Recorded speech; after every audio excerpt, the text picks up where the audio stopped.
Olá pessoal, sejam todos muito bem-vindos a mais uma aula aqui do Ciclo Básico. Eu sou o Fernando Rocha e hoje nós vamos dar início à aula sobre orçamento doméstico, tá?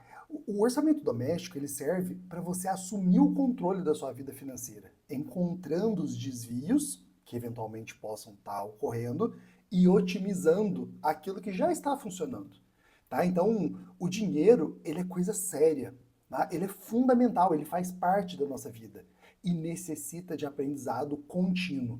Aquela pessoa que pula etapas e que se acha suficiente, ela lá na frente vai quebrar a cara, tá? Então, eu tô falando aqui para vocês com experiência de anos no mercado e décadas gerindo patrimônio, dinheiro grande. O dinheiro, ele é responsabilidade, tá? Então, a gente precisa tratá-lo como tal. Então, você precisa, antes de mais nada, assumir o controle, né? Desde a aula passada, em que nós falamos sobre faxina e mapeamento de contas, aqui no orçamento, ele é mais prático, né? Então, você vai ter uma certa previsibilidade do seu cotidiano, né? Uma eventual pressão negativa de despesas, otimizar a sua poupança, evitar gastos desnecessários. A importância de tudo isso é você ter cada vez mais clareza, tá? Entender os fluxos, né? De onde que vem, para onde que está indo. Porque eu costumo falar que primeiro você gasta menos do que ganha, depois você ganha mais do que gasta, tá? Parece a mesma coisa, mas não é, tá? Eu vou falar de novo para você entender. Primeiro, você gasta menos do que ganha. Depois você ganha mais do que gasta. Parece a mesma coisa, mas não é. O que eu quero dizer aqui é que no início, quando você está ali começando, você tem que aprender a consolidar o hábito da poupança, né? Gastar menos do que ganha. Porque o seu salário vai ser mais baixo, você é um estagiário, você está começando, né, numa empresa. Dificilmente você vai entrar já com um cargo mais alto, né, trazendo para a minha realidade, né, que eu era dentista. Então você começa como clínico geral, e aí você vai se especializando, vai aumentando sua cartela, e você vai, primeiro, consolidando o seu hábito, né, enquanto você ganha menos, já adquirindo o hábito da poupança, para depois ganhar mais do que gasta, e aí sim ter uma condição de aportar com muito mais força. Né? Com essa taxa de poupança, o teu investimento ele vai conseguir se multiplicar muito mais. Então é fundamental a gente entender isso, porque é isso que de fato vai melhorar os seus resultados. Tá? Claro, além do conforto, a recebimento de segurança, né? Realização de sonhos, você vai poder eventualmente ajudar outras pessoas, um parente, um amigo. Então eu já falei em outras aulas, o dinheiro ele tem três funções básicas, que é você ter segurança, você conseguir realizar os seus sonhos e você ajudar outras pessoas. Tá? Essas são as três funções básicas do dinheiro. Então, muito cuidado com a negligência. Né? Quem não entende os gastos, né, com transporte, supermercado, saúde, lazer, educação, acaba ficando à mercê. Né? Você fica realmente à deriva e não entende como que estão sendo as coisas. É um mês no sufoco, outro mês, né, aquela coisa, aí um mês está bem, o outro já não está tanto, surge alguma despesa, você não tem alguma emergência, né, alguma despesa de emergência, você não tem de onde tirar, então isso acaba ruindo, né, a própria pessoa, casamento, você não consegue exponenciar aqueles talentos que ele te deu. Né? Então é fundamental você adotar segmento à renda. Pô, eu recebi 5 mil reais de salário, eu já destituo todos os valores para as despesas, né? Aquelas despesas ali principais, sem sufoco, com clareza, tranquilo, entendendo que no longo prazo eu vou ter cada vez mais geração de valor.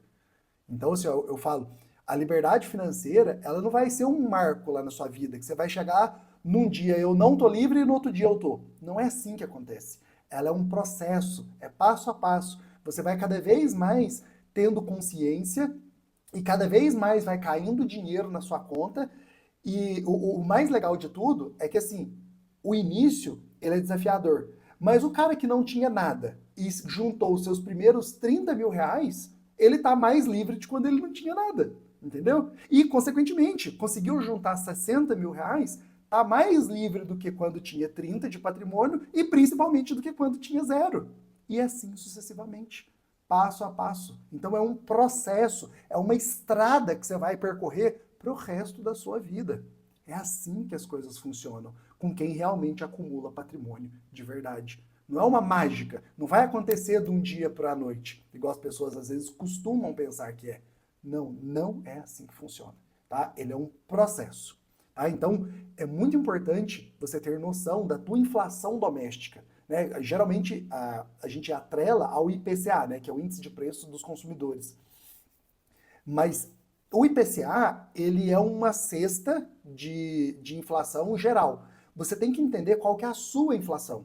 Porque a escola dos seus filhos, ela vai ter uma inflação, o teu supermercado vai ter outra, dependendo dos tipos de produtos que vocês consomem aí na sua casa. Teu plano de saúde vai ter uma outra inflação. Então, cada pessoa tem a sua própria inflação.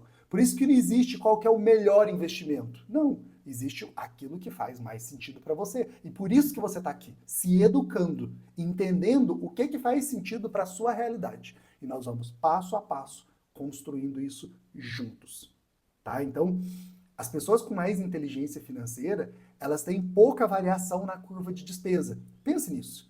Pessoas que já estão mais à frente, elas não são descontroladas, elas têm meio que uma previsibilidade de gastos ali do mês. Ah, um mês vai ter um pouco mais, outro um pouco menos, faz parte. Mas as pessoas que são mais, que já estão num nível à frente de acúmulo de patrimônio, elas têm essa certa previsibilidade de despesas. Né? Um bom trabalho orçamentário, ele maximiza esses resultados.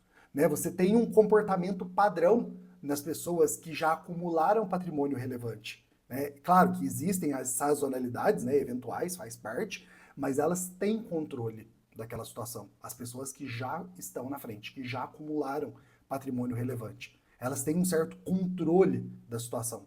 Então, elas se tornam senhores do dinheiro. Né? O dinheiro trabalha para elas e não elas trabalham pelo dinheiro. E isso é um processo, entenda. Isso é gradativo, passo a passo. Tá? A gente vai construir todos esses alicerces para que você que está aqui me ouvindo tenha total autonomia. Esse é o ponto. Tá? Você tem que ter autonomia. E é para isso que nós estamos aqui, tá? Compartilhando o conhecimento. Então, o último objetivo dessas pessoas que têm lá o seu patrimônio já bem fundamentado, acumulado, elas chegam num princípio que a gente chama de princípio da dominância. O que é isso? Essas pessoas atingiram um nível de gastos mensais que já são cobertos pela renda passiva, né, os dividendos, juros sobre capital próprio, os aluguéis, elas juntam toda essa renda passiva, cobrem os gastos e ainda sobra dinheiro para poder continuar aportando e vendo o patrimônio crescer. Né? Não só se protegendo da inflação, mas também podendo eventualmente aumentar o padrão de vida. Tá? Então, esse é o nosso objetivo final. Lá no último, além da liberdade financeira, é a abundância. Né? Aquele princípio que nós chamamos de princípio da dominância. Tá? Então, elas já aprenderam a lidar com emergências. Né? A gente vai ter uma aula específica só sobre reserva de emergência, tá? Aqui no ciclo básico, mas já adiantando, a emergência é para você não reagir, né? Não ter que tomar uma decisão por impulso. Né? Aconteceu ali uma emergência, saúde, algo inesperado, aconteceu um incêndio, precisei fazer uma reforma, caiu o telhado da minha casa, sofreu uma enchente, aconteceu alguma situação de emergência. Eu consigo parar para pensar. Eu não tenho que tomar a decisão por impulso. Eu tenho que ter cabeça fria para poder tomar a melhor decisão possível, né? Com contenções para evitar o endividamento. Porque uma pessoa que não tem uma reserva, eventualmente ela vai ter que fazer uma dívida para poder sair daquela situação. Então a gente já está dando passos à frente para poder se prevenir junto a essa situação. Né? A sua postura é o que determina o seu resultado. Vou repetir. A sua postura é o que determina o seu resultado. Então a reserva de emergência nada mais é do que um volume financeiro, né, médio ali de no mínimo 1 a no máximo 6 meses dos seus gastos médios mensais. Mais do que 6 meses, na minha visão, não faz sentido, mas como eu falei, a gente vai ter uma aula apenas sobre a reserva de emergência, que ela nada mais é do que um escudo para poder te blindar quando alguma situação de emergência surgir. Tá? Espero que você tenha gostado dessa aula. Tá? Se não curtiu, curte aqui o vídeo, Deixa o seu comentário com feedback sobre o que você achou da aula, o que eu posso melhorar. Se não se inscreveu, se inscreva também no canal e a gente se vê na próxima aula. Um grande abraço. Tchau, tchau!